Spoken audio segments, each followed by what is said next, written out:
வணக்கம், நான் doctor Sampathkumar, consultant interventional radiologist, Royal care மருத்துவமனை, கோவை. அதாவது மூளையில் 2 விதமான பிரச்சனைகள்.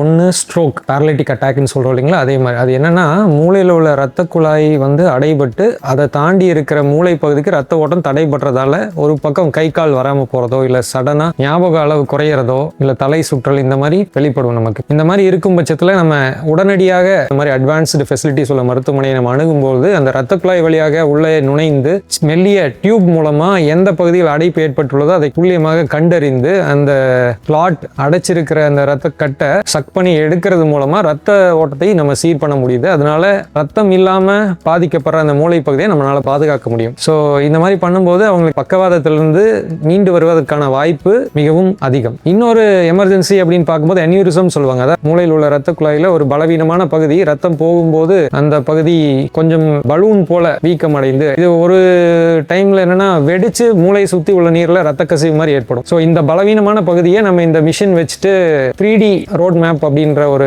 ஃபீச்சர் இதில் இருக்கு. ஸோ நம்ம ஒரு வாட்டி டை கொடுத்து எடுக்க ஆஞ்சியோகிராமை வச்சுட்டு நம்ம ஒரு மைக்ரோ கத்தீட்டர்னு சொல்ற மில்லிமீட்டர் அளவு உள்ள கத்தீட்டரை எடுத்துட்டு போயிட்டு அந்த பலவீனமான பகுதியை காயிலிங்னு சொல்ற கம்பி சுருள் மாதிரி போட்டு அதை அடைக்க முடியும். ஹெலிக்கல் சிடி அப்படிங்கிற ஃபீச்சர்ல நம்ம ரத்த குழாய்கள் மட்டும் இல்லாது சதை பகுதியும் நம்ம கிளியரா பார்க்க முடியும். காம்ப்ளிகேஷன் ஏற்படும் போது அதை நம்ம ரொம்ப ஆரம்பத்திலேயே இந்த சிடி ஸ்கேன் மூலமா சதை பகுதிகளில் ஏற்படுகின்ற காம்ப்ளிகேஷனை கண்டறிந்து இங்கேயே நம்ம சரி செய்ய முடியும். இந்த அட்வான்ஸ்டு பைப்ளேன் கேத் லேப் மூலமா இனிமேல் இரத்த குழாய் சம்பந்தமான அனைத்து வகையான பிரச்சனைகளுக்கும் துல்லியம் மற்றும் பாதுகாப்பான சிகிச்சை நம்மளால் வழங்க முடியும்.